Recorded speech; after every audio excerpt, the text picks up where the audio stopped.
आप सभी का एक बार फिर से स्वागत है आपके अपना यूट्यूब चैनल मुस्कान स्टडी पॉइंट में। मेरे दोस्तों, आज के इस वीडियो में हम लोग विज्ञान के 80 वस्तुनिष्ठ प्रश्न का अध्ययन करेंगे जो बोर्ड परीक्षा के लिए अति ही महत्वपूर्ण होगा।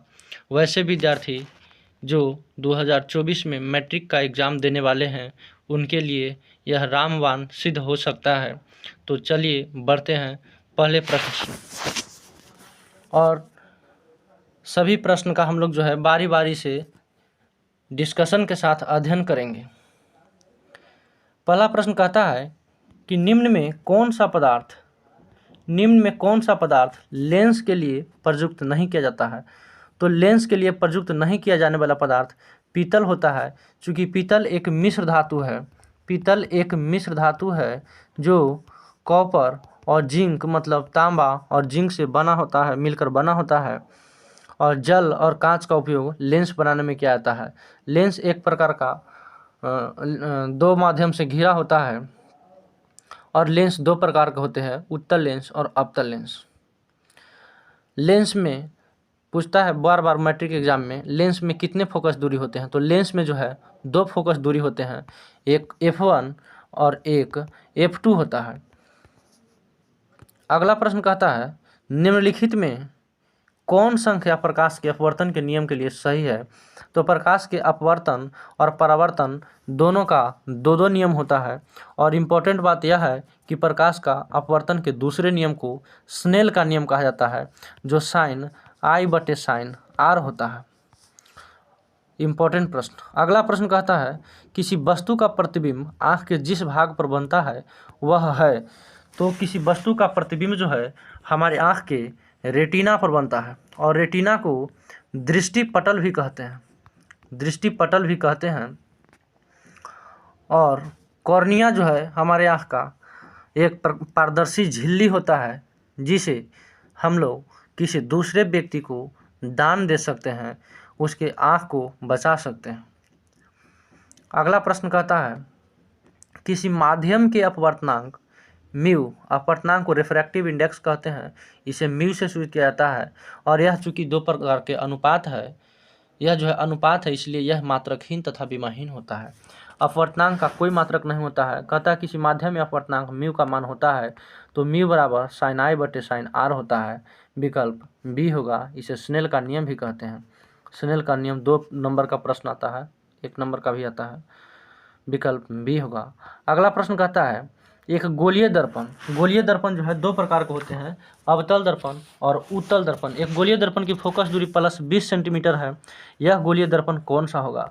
प्लस का चिन्ह दर्शाता है कि गोलीय दर्पण जो है वह उत्तल है। गोलीय दर्पण उत्तल है, यह उत्तल दर्पण है। पेप्सी याद करना है, P, F और C। P मतलब ध्रुव हो गया, F मतलब फोकस और C मतलब वक्रता केंद्र। और उत्तल दर्पण की विशेषता है कि इसमें बना प्रतिबिंब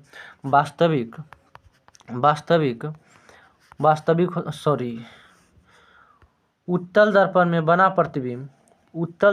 बना प्रतिबिंब PFC, उत्तल दर्पण में बना प्रतिबिंब काल्पनिक होगा, सीधा होगा और वस्तु से हमेशा छोटा होगा। और उत्तल दर्पण का जो फोकस होता है, फोकस दूरी, वह पॉजिटिव होता है। अगला प्रश्न कहता है कि तालाब का जल कम गहरा दिखाई देने का कारण होता है। तो तालाब का जल कम गहरा दिखाई देने का कारण मुख्य रूप से अपवर्तन होता है।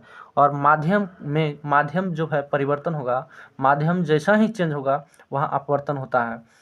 अपवर्तन जो है एक माध्यम से जब दूसरे माध्यम में प्रकाश प्रवेश करता है तो अपने पथ से विचलित होता है। इस घटना को प्रकाश का अपवर्तन कहते हैं। This phenomenon is also known as refractions of light.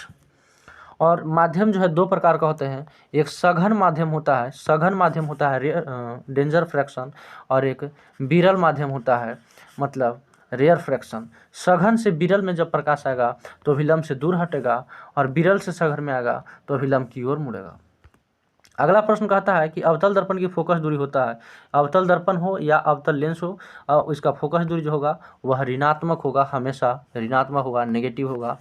और यही है अवतल दर्पण, जहाँ यह है P, F और C, ध्रुव, फोकस और वक्रता केंद्र।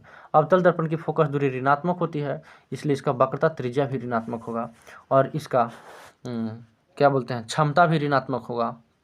और अवतल दर्पण में बना प्रतिबिंब सभी तरह के इसमें प्रतिबिंब बनते हैं, सीधा, उल्टा, वास्तविक, काल्पनिक, वस्तु से छोटा, वस्तु से बड़ा, सभी प्रकार के प्रतिबिंब बनते हैं। अगला प्रश्न कहता है किसी अवतल दर्पण की फोकस दूरी f और उसकी वक्रता त्रिज्या r है तो निम्नलिखित में कौन संबंध होता है। 2 नंबर का प्रश्न इसमें से जो है प्रूफ करने के लिए आता है कि f बराबर r/2 को प्रूफ करें या गोलीय दर्पण में वक्रता त्रिज्या और फोकस दूरी के बीच रिलेशन स्थापित करें। तो r बराबर 2f या इसी को कहते हैं f बराबर r/2, तो r बराबर 2f विकल्प B is the correct answer, where r is the radius of curvatures and f is equal to focal length of lens या मिरर। अगला प्रश्न कहता है कि इलेक्ट्रिक हीटर, जो हम लोग विद्युत हीटर उपयोग करते हैं घर में, इलेक्ट्रिक हीटर की कुंडली जो उसका कॉइल होता है किस पदार्थ का बनाया होता है। तो इलेक्ट्रिक हीटर का जो कुंडली होता है वह नाइक्रोम का बना होता है और नाइक्रोम का जो संगठन होता है निकेल होता है, क्रोमियम होता है और लोहा से नाइक्रोम मिला होता है। इसका जो है प्रतिरोध उच्च होता है। अगला और इसमें जो है चांदी है तो चांदी का संकेत Ag होता है या विद्युत का सबसे अधिक सुचालक होता है। और उसके बाद लोहा है, इसका संकेत Fe होता है, परमाणु संख्या 26 होता है। तांबा है Cu, कॉपर 29 होता है परमाणु संख्या, जिसका प्रयोग विद्युत तार में करते हैं इलेक्ट्रिक कंडक्शन के लिए, संचालन के लिए।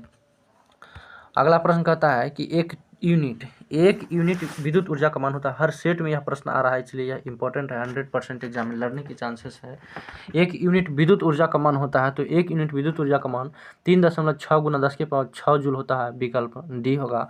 एक यूनिट को BOT कहते हैं, बोर्ड ऑफ ट्रेड यूनिट, ऊर्जा का व्यापारिक या व्यवसायिक मात्रक जूल होता है और एक यूनिट 3.6 × 10⁻6 जूल के बराबर होता है। अगला प्रश्न कहता है किलोवाट घंटा, किलोवाट प्रति घंटा नहीं, किलोवाट यह मल्टीप्लाई में गुना में होगा। किलोवाट घंटा किसका यूनिट है तो किलोवाट घंटा जो है वह ऊर्जा का मात्रक होता है। ऊर्जा का मात्रक जूल भी होता है, ऊर्जा का से मतलब जूल होता है।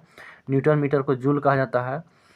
ऊर्जा का सीजीएस मात्रक अर्घ होता है, 1 जूल बराबर 10⁻7 अर्घ के बराबर होता है। शक्ति का से मतलब वाट होता है। विद्युत आवेश का से मतलब कूलम होता है। विद्युत धारा का से मतलब एम्पियर होता है। अगला प्रश्न कहता है कि विद्युत फ्यूज, इलेक्ट्रिक फ्यूज जो हम लोग घर में यूज करते हैं इलेक्ट्रिक बोर्ड में, वह किस सिद्धांत पर कार्य करता है। तो इलेक्ट्रिक फ्यूज जो है वह विद्युत धारा के ऊष्मीय प्रभाव पर कार्य करता है। मतलब फ्यूज में जब भी करंट आएगा तो यह गर्म हो जाता है, इसलिए इस विद्युत धारा के ऊष्मीय प्रभाव पर कार्य करता है। और विद्युत धारा के ऊष्मीय प्रभाव की खोज जो है जूल महोदय ने किया था। अगला प्रश्न कहता है वोल्टमीटर को विद्युत परिपथ में किस क्रम में जोड़ा जाता है। हमेशा क्वेश्चन पूछते रहता है। वोल्टमीटर को परिपथ में जो है समानांतर क्रम में जोड़ा जाता है। वही एमीटर की बात कहे तो एमीटर को परिपथ में श्रेणी क्रम में जोड़ा जाता है। एमीटर का प्रतिरोध निम्न होता है और वोल्टमीटर का प्रतिरोध उच्च होता है। आदर्श एमीटर का प्रतिरोध 0 होता है और आदर्श वोल्टमीटर का प्रतिरोध अनंत होता है। इंपॉर्टेंट प्रश्न, जनरल कंपटीशन के लिए भी यह जो है इंपॉर्टेंट प्रश्न है। अगला प्रश्न की ओर हम लोग बढ़ते हैं। कहता है विद्युत परिपथ में, परिपथ को सर्किट कहते हैं, विद्युत परिपथ में दो बिंदुओं के बीच विभवांतर मापने के लिए प्रयुक्त होता है। तो दो बिंदुओं के बीच विभवांतर मापने के लिए जो यंत्र होता है वह वोल्टमीटर होता है, विकल्प बी होगा वोल्टमीटर। अगला प्रश्न गैल्वेनोमीटर जो है विद्युत धारा की दिशा दर्शाता है, दिशा बताता है। उसके बाद प्लग कुंजी जो है यह स्विच होता है जो करंट को कंट्रोल करता है। अमीटर से विद्युत धारा मापा जाता है, इसका प्रतिरोध निम्न होता है। अगला प्रश्न कहता है कि जल विद्युत संयंत्र कहने का मतलब हाइड्रो इलेक्ट्रिक पावर प्लांट। जल विद्युत संयंत्र किस ऊर्जा को विद्युत ऊर्जा में रूपांतरित करता है। तो जल विद्युत संयंत्र जो है वह स्थितिज ऊर्जा को विद्युत ऊर्जा में बदलता है। इसके लिए क्या करते हैं, नदी में एक बांध के द्वारा पानी को हम लोग संचित करते हैं और इसमें से थोड़ा सा जो है बांध को खोलते हैं और एक टरबाइन लगा देते हैं और टरबाइन के ऊपर धारदार पानी को गिराते हैं, जिससे टरबाइन जो है कपल होता है अल्टरनेटर से, और यहाँ जो है हमारा R/B इलेक्ट्रिसिटी मिलता है, जिसका उपयोग जो है हम लोग विभिन्न क्षेत्रों में करते हैं। अगला प्रश्न कहता है कि विद्युत बल्ब में कौन सी गैस भरी जाती है। तो विद्युत बल्ब होता है, विद्युत बल्ब की खोज थॉमस एल्वा एडिसन महोदय ने किया था और विद्युत बल्ब में जो है निष्क्रिय गैस भरा रहता है और उसके बाद नाइट्रोजन भी भरा रहता है। निष्क्रिय गैस जो है टंगस्टन के जो है बल्ब का जो फिलामेंट टंगस्टन का होता है वह टंगस्टन को वाष्पित होने से रोकता है, किसी भी अभिक्रिया करने से रोकता है। वही नाइट्रोजन जो है इसको सुरक्षित रखता है। अगला प्रश्न कहता है कि एक घोल मतलब सोल्यूशन विलयन, एक घोल नीले लिटमस पत्र को लाल कर देता है तो पीएच मान हो सकता है। तो घोल नीला जो है पत्र को लाल करता है, इसका मतलब पीएच मान 7 से कम होगा। और जब पीएच मान 7 से कम होगा तो वह अम्लीय होगा, और जो विकल्प में 7 से कम वही आंसर होगा, विकल्प 2। अगला प्रश्न है कि बेंजीन का अनुसूत्र होता है। तो बेंजीन जो है, बेंजीन एक प्रकार का हाइड्रोकार्बन होता है, एरोमेटिक हाइड्रोकार्बन होता है, जिसका अनुसूत्र जो है C6H6 होता है। कार्बन के 6 परमाणु और हाइड्रोजन के भी 6 परमाणु होता है। अगला प्रश्न का था CH4 जो है मीथेन का फार्मूला होता है। मीथेन का CH4 होता है, यह सबसे सिंपल हाइड्रोकार्बन होता है जो अल्केन ग्रुप का होता है, जो कार्बन कार्बन के बीच सिंगल बॉन्ड से बंधा होता है। एथिल अल्कोहल का IUPAC नाम क्या होता है? तो एथिल अल्कोहल, इथाइल अल्कोहल या इथेनॉल सब एक ही चीज़ है, तो इसका विकल्प जो है बी उत्तर होगा। अगला प्रश्न कहता है CnH2n निम्नलिखित में किसका समान सूत्र है? तो CnH2n जो है वह अल्कीन का समान सूत्र होता है। एक होता है एल्केन, एक होता है एल्केन जिसका समान सूत्र CnH2n+2 होता है, एक होता है एल्कीन जिसका समान सूत्र CnH2n होता है, और एक होता है एल्काइन जिसका समान सूत्र CnH2n-2 होता है। एल्केन में कार्बन कार्बन के बीच सिंगल बॉन्ड होता है। हाइड्रोकार्बन दो प्रकार के, एल्केन संतृप्त और असंतृप्त। संतृप्त हाइड्रोकार्बन एक जिसको एल्केन कहते हैं, एल्केन को पैराफिन भी कहते हैं, जिसमें कार्बन कार्बन के बीच सिंगल बॉन्डेड होता है। और असंतृप्त हाइड्रोकार्बन दो प्रकार के होते हैं, एक होता है डबल बॉन्ड और एक होता है ट्रिपल बॉन्ड। जो डबल बॉन्ड होता है वह अल्कीन ग्रुप का तत्व होता है, जिसमें कार्बन कार्बन के बीच डबल बॉन्ड होता है और इसका समान सूत्र CnH2n होता है। वही तीसरा जो हुआ वह अल्काइन हुआ, जो हाइड्रोकार्बन का ही भाग है। तो इसमें कार्बन कार्बन के बीच जो है ट्रिपल बॉन्डेड होता है, इसका समान सूत्र CnH2n-2 होता है। कार्बन की संख्या से दुगुना से कम होता है हाइड्रोजन की संख्या। आगे यदि हम बढ़ें तो कहता है कि लोहे के परमाणु संख्या होता है 1 से 30 तक जो है परमाणु द्रव्यमान संख्या, परमाणु भार संख्या, प्रोटॉन इलेक्ट्रॉन न्यूट्रॉन की संख्या फाइंड आउट करने के लिए हमें अच्छी तरह आनी चाहिए बेहतर नंबर के लिए। लोहे की परमाणु संख्या 26 होता है, जिसका संकेत Fe होता है। अगला प्रश्न कहता है कि स्टेनलेस स्टील में लोहा और कार्बन के अलावा कौन सा तत्व होता है? स्टेनलेस स्टील में जो है Fe+C+Cr+Na होता है। माने लोहा और कार्बन के अलावा क्रोमियम और निकल होता है, क्रोमियम और निकल विकल्प C होता है। अगला प्रश्न कहता है कि पीतल क्या होता है? तो पीतल को इंग्लिश में ब्रास कहते हैं। ब्रास मतलब पीतल होता है, और यह कॉपर और जिंक का बना होता है। कॉपर और जिंक का बना होता है, Zn का बना होता है 88 और 12%। यह मिश्र धातु होता है।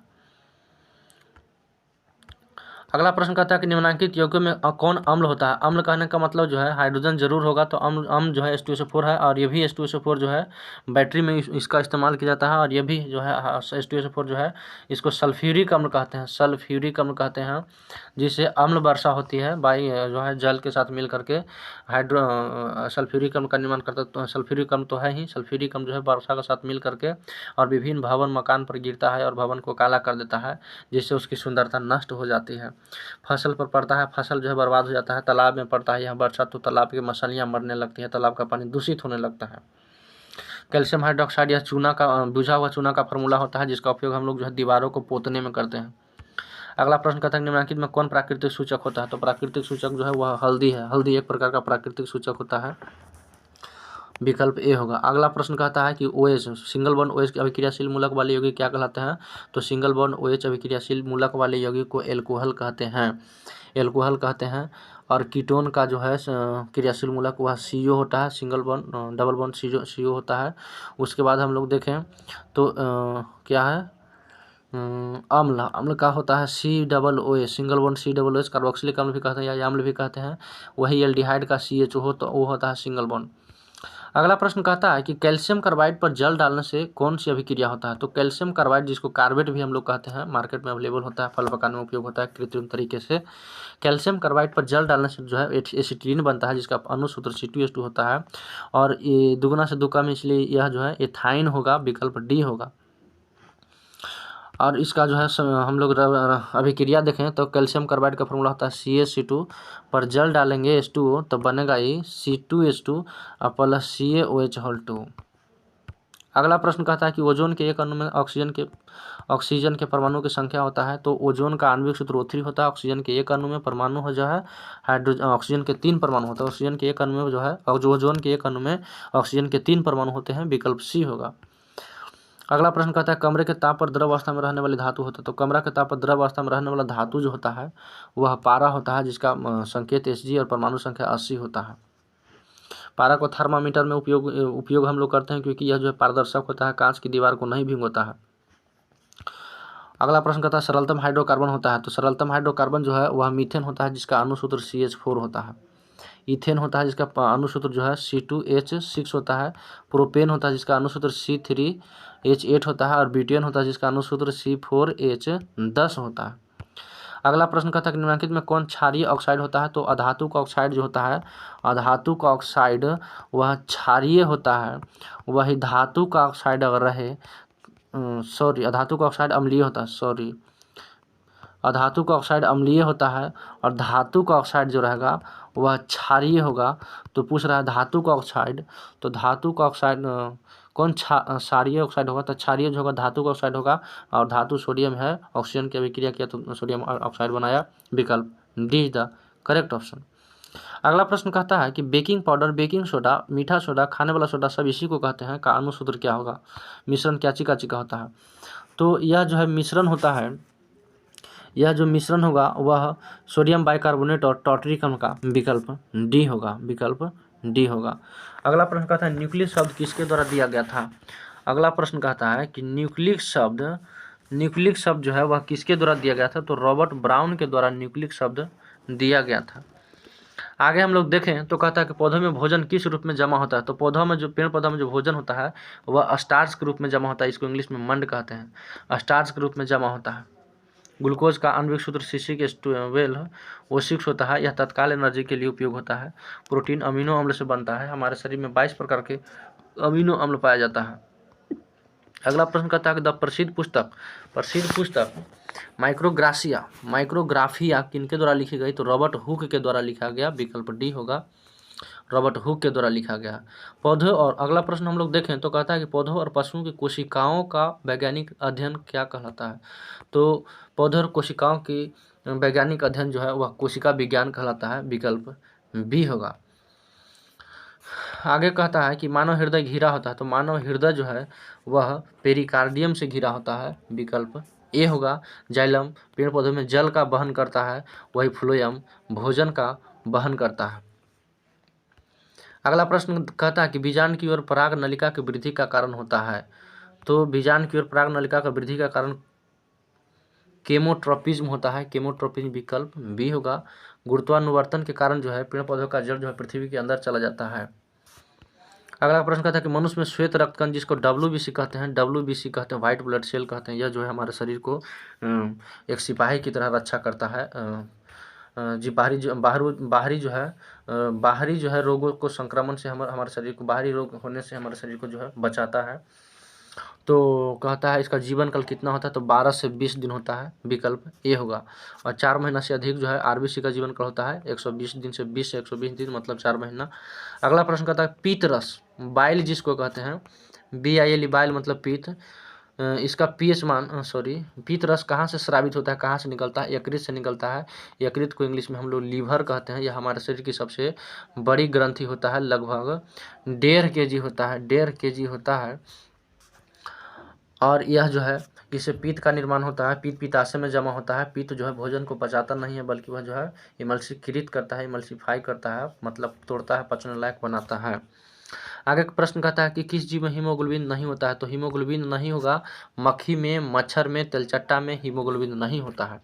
मनुष्य में हीमोग्लोबिन होता है। पक्षी में भी हीमोग्लोबिन होता है। मनुष्य का वैज्ञानिक नाम होमो सिम्पियस होता है। और पक्षी का अध्ययन को हम लोग जो है ऑर्निथोलॉजी कहते हैं। ऑर्निथोलॉजी में पक्षियों का अध्ययन किया जाता है। अगला प्रश्न कहता है कि हीमोग्लोबिन की कमी से कौन सा रोग होता है। तो हीमोग्लोबिन में आयरन की कमी से एनीमिया होता है, जो लोहा की कमी से होता है। क्या होता है, लोहा की कमी से होता है। मधुमेह रोग इंसुलिन के अभाव में होता है, इंसुलिन के अभाव में होता है। अगला प्रश्न कहता है कि मनुष्य के आहार नल में अवशेषी अंग क्या होता है। तो अवशेषी अंग जो है अपेंडिक्स होता है। यह अवशेषी अंग होता है जिसका हमारे शरीर में कोई कार्य नहीं होता है। आगे हम लोग देखें क्वेश्चन नंबर 44। तो निम्नलिखित में कौन ट्रिप्सिन एंजाइम का कार्य होता है। तो ट्रिप्सिन एंजाइम का कार्य होता है प्रोटीन का पाचन करना।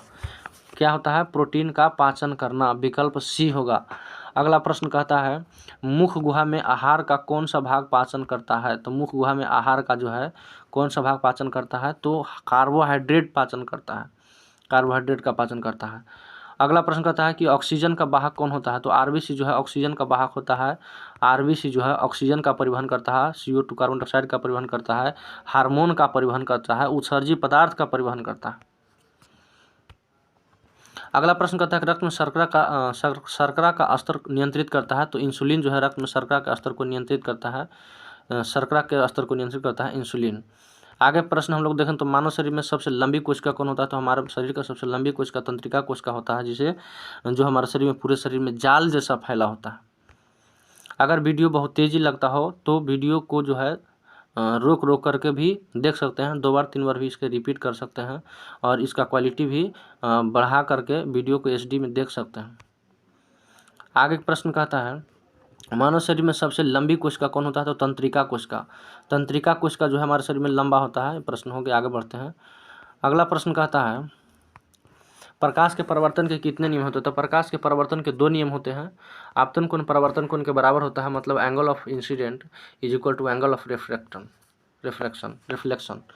अगला प्रश्न कहता है कि अवतल लेंस का आवर्धन क्षमता क्या होता है? अवतल लेंस का आवर्धन जो है V/U होता है। आवर्धन क्षमता को M से सूचित करते हैं। प्रतिबिंब की ऊंचाई तथा वस्तु की ऊंचाई के अनुपात को आवर्धन क्षमता कहते हैं। M बराबर V/U भी होता है। V बराबर वस्तु प्रतिबिंब दूरी और U बराबर वस्तु दूरी होता है। किसी भी लेंस या दर्पण में वस्तु दूरी हमेशा ऋणात्मक होता है, क्योंकि वस्तु हमेशा दर्पण और लेंस के सामने रखते हैं और दर्पण या लेंस में सामने की सभी दूरियां निगेटिव होती है। अगला प्रश्न कहता है कि दर्पण का सूत्र क्या होता है? तो दर्पण का सूत्र इंपॉर्टेंट क्वेश्चन है, न्यूमेरिकल बनाने में काम करता है। तो दर्पण का सूत्र जो है 1/V + 1/U बराबर 1/F विकल्प ए होगा। वही लेंस सूत्र कहेगा तो 1/F बराबर 1/V - 1/U होगा। ए बराबर फोकस दूरी, U बराबर वस्तु दूरी और V बराबर प्रतिबिंब दूरी होता है। वस्तु दूरी हमेशा निगेटिव होता है, नकारात्मक होता है, माइनस में होता है। अगला प्रश्न कहता है कि टिंडल प्रभाव प्रदर्शित करता है। तो टिंडल प्रभाव जो है प्रदर्शित करता है प्रकाश का प्रकीर्णन। टिंडल प्रभाव प्रदर्शित करता है, टिंडल प्रभाव जो है प्रकाश का प्रकीर्णन प्रदर्शित करता है, विकल्प डी होगा। अगला प्रश्न कहता है कौन सा लेंस हवा में अभिसारी लेंस कहलाता है? तो उत्तल लेंस को हवा में जो है उत्तल लेंस को अभिसारी लेंस कहते हैं। उत्तल लेंस को अभिसारी लेंस कहते हैं, विकल्प बी होगा। अगला प्रश्न कहता है कि उत्तल दर्पण में प्रतिबिंब बनता है। तो उत्तल दर्पण में हमेशा जो है आभासी प्रतिबिंब बनता है, जिसको काल्पनिक कहते हैं। उत्तल दर्पण में काल्पनिक प्रतिबिंब बनता है, सीधा प्रतिबिंब बनता है और वस्तु जितना रहेगा उससे छोटा प्रतिबिंब बनता है। उत्तल लेंस में फोकस दूरी हमेशा पॉजिटिव होता है। आगे बढ़ते हैं। अगला प्रश्न कहता है कि प्रकाशिक माध्यम कितने प्रकार के होते हैं? तो प्रकाशिक माध्यम जो है वह 2 प्रकार के होते हैं। एक जो है वह सघन माध्यम होता है और दूसरा विरल माध्यम होता है। सघन माध्यम को डेंसर फ्रैक्शन कहते हैं और विरल माध्यम को रेयर फ्रैक्शन कहते हैं। अगला प्रश्न कहता है कि डायनेमो परिवर्तित करता है। तो डायनेमो जो है यांत्रिक ऊर्जा को विद्युत ऊर्जा में परिवर्तित करता है। यांत्रिक ऊर्जा को विद्युत ऊर्जा में परिवर्तित करता है, विकल्प बी होगा। और डायनेमो से जो है AC और DC दोनों प्रकार की धारा प्रवाहित होता है। AC का फुल फॉर्म अल्टरनेटिंग करंट होता है, DC का डायरेक्ट करंट। DC का आवृत्ति इंडिया में F बराबर 0 हर्ट्ज होता है, वही AC का आवृत्ति जो है 50 हर्ट्ज होता है। 50 हर्ट्ज 220 वोल्ट पर हमारे घरों में बिजली आपूर्ति किया जाता है। अगला प्रश्न कहता है कि इलेक्ट्रॉन पर आवेश होता है। तो इलेक्ट्रॉन जो है एक प्रकार का निगेटिव चार्ज वाला कण होता है और इस पर आवेश -1.6 × 10⁻⁻19 कूलम होता है, विकल्प सी होगा। अगला प्रश्न कहता है खिलौना में किस सेल का उपयोग होता है? तो हमारा जो खिलौना होता है, बच्चों का खिलौना होता है, उसमें जो है सूखा सेल का उपयोग होता है। सूखा सेल का ड्राई सेल का उपयोग होता है और इसे प्राथमिक सेल कहते हैं। सूखा सेल को प्राथमिक सेल कहते हैं, प्राइमरी सेल कहते हैं, जो एक बार डिस्चार्ज होने के बाद पुनः चार्ज नहीं होता है। अगला प्रश्न कहते हैं कि कार्य करने की क्षमता को कहते हैं। तो कार्य करने की क्षमता को जो है ऊर्जा कहते हैं। ऊर्जा का संमात्रक जूल होता है। ऊर्जा का संमात्रक जूल होता है। न्यूटन मीटर को जूल कहते हैं और यह एक अदिश राशि होता है। अगला प्रश्न कहता है कि निम्न में से कौन विस्थापन अभिक्रिया का एक उदाहरण होता है? तो विस्थापन अभिक्रिया का उदाहरण विकल्प सी होगा। Fe + कॉपर सल्फेट, तो FeSO4 + Cu, कॉपर को विस्थापित कर दिया, यह अभिक्रिया विस्थापन अभिक्रिया का उदाहरण होता है।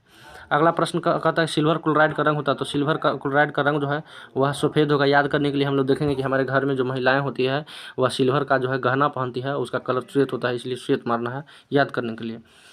अगला प्रश्न कहता है कि निम्नलिखित में कौन लवण होता है? तो निम्नलिखित में लवण जो है NaCl लवण होता है, जिसका सोडियम क्लोराइड इसका जो है रासायनिक नाम होता है, सोडियम क्लोराइड, जिसको नमक कहते हैं, जिसका उपयोग हम लोग जो है खाने में करते हैं। इसका pH मान 7 होता है। अगला प्रश्न कहता है तूतिया नीलात होता है या ब्लू विट्रियोल कहते हैं, और इसका अणुसूत्र या रासायनिक सूत्र क्या होता है, तो कॉपर सल्फेट होता है CH4 × 5H2O। तूतिया में जल के कई अणु होते हैं, तो 5 अणु होते हैं। अगला प्रश्न कहता है गंधक जिसको सल्फर कहते हैं, परमाणु संख्या 16 होता है। परमाणु संख्या कितना होता है, 16 होता है, संकेत S होता है, और यह एक प्रकार का अधातु है। यह एक प्रकार का अधातु है। अगला प्रश्न कहता है कि अधातु के ऑक्साइड होते हैं, तो अधातु के ऑक्साइड जो होता है वह अम्लीय होता है। वही धातु के ऑक्साइड अगर पूछ दे तो धातु के ऑक्साइड क्षारीय होता है। कार्बन क्या है, तो कार्बन एक प्रकार का अधातु होता है। कार्बन अधातु होता है जिसका संकेत C होता है, परमाणु संख्या 6 होता है, यह वर्ग 14 का तत्व होता है। अगला प्रश्न कहता है निम्न में से कौन असंतुलित हाइड्रोकार्बन होता है। असंतुलित हाइड्रोकार्बन कहने का मतलब कार्बन का भी डबल बॉन्ड या ट्रिपल बॉन्ड होता है, मतलब अल्कीन या अल्काइन होता है, तो विकल्प C होगा जो क्या है, इथीन है। अगला प्रश्न कहता है एरोमेटिक हाइड्रोकार्बन होता है, तो एरोमेटिक हाइड्रोकार्बन कहने का मतलब पूर्ण तरह जो बंद होगा, साइक्लिक होगा, और सिंगल बॉन्ड और डबल बॉन्ड के बीच अल्टरनेट, सिंगल बॉन्ड और डबल बॉन्ड अल्टरनेट होगा। सिंगल बॉन्ड और डबल बॉन्ड जो है अल्टरनेट रूप से होगा, तो इसका सही उत्तर जो होगा वह बेंजीन होगा। बेंजीन होगा। बेंजीन की खोज कैकुले किया था। इसका संरचना इस तरह से होता है, single bond double bond, single bond double bond, alternate होगा। अगला प्रश्न कहता है कि निम्नलिखित में कौन अक्रिय गैस होता है। अक्रिय गैस, निष्क्रिय गैस, वर्ग 18 के तत्व आवर्त सारणी के सबसे दाहिने स्थित तत्व जो है वह हीलियम होगा। वर्ग 18 के तत्व इसको याद करते हैं, helium, neon, argon, krypton, xenon और रेडन। प्रकृति में रेडन गैस नहीं पाया जाता है, सबसे अधिक मात्रा में क्रिप्टन पाया जाता है, बल्ब में प्रयोग होता है। पूरे गैस, निष्क्रिय गैस बल्ब में प्रयोग होता है। निम्नलिखित में कौन उपधातु होता है, तो उपधातु जो है यहाँ पे एंटीमनी होता है, और उपधातु की संख्या पूरे आवर्त सारणी में 7 है। BCG सब ऐसे टिपो, boron, silicon, germanium, arsenic, tellurium और पोलेनियम, यह आवर्त सारणी में जो है ये सब उपधातु होता है। उपधातु कहने का मतलब जो धातु और धातु दोनों का प्रकृति इसमें पाया जाता है। अगला प्रश्न कहता है पौधों में श्वसन होता है, तो पौधों में श्वसन जो है पत्तियों के द्वारा होता है। पत्तियों के द्वारा पौधों में श्वसन होता है, और पत्तियों का रंग हरा होता है, क्लोरोफिल के कारण होता है। और क्लोरोफिल के केंद्र में जो है मैग्नीशियम धातु पाया जाता है। अगला प्रश्न हम लोग देखेंगे 72 नंबर की निम्न में स्वपोषी कौन होता है, तो हरे पौधे जो होता है वह स्वपोषी होता है, क्योंकि यह अपने भोजन का निर्माण स्वयं अपनी कोशिकाओं द्वारा करता है, और इसमें जो है सबसे अधिक ऊर्जा होता है। अगला प्रश्न कहता है कि निम्न में कौन सी बीमारी श्वसन तंत्र से संबंधित होता है, तो निमोनिया जो होता है वह श्वसन तंत्र से संबंधित होता है। यह छोटे छोटे बच्चों में सबसे अधिक होता है। अगला प्रश्न कहता है कि एंड्रोजन क्या होता है, तो एंड्रोजन जो है वह नर लिंग हार्मोन होता है। वही एस्ट्रोजन एक होता है, एस्ट्रोजन जो मादा लिंग हार्मोन होता है। अगला प्रश्न कहता है कि रुधिर चाप नियंत्रित होता है, तो रुधिर चाप जो है किसको द्वारा नियंत्रित होता है, तो रुधिर चाप जो है एड्रिनल द्वारा नियंत्रित होता है, विकल्प C होगा। थायराइड ग्रंथि से थायरॉक्सिन हार्मोन निकलता है। अगला प्रश्न कहता है कि एकलिंगी पादप का उदाहरण होता है। एकलिंगी पादप का उदाहरण जो होता है वह जो है पपीता होता है, एकलिंगी पादप का उदाहरण, विकल्प A होगा।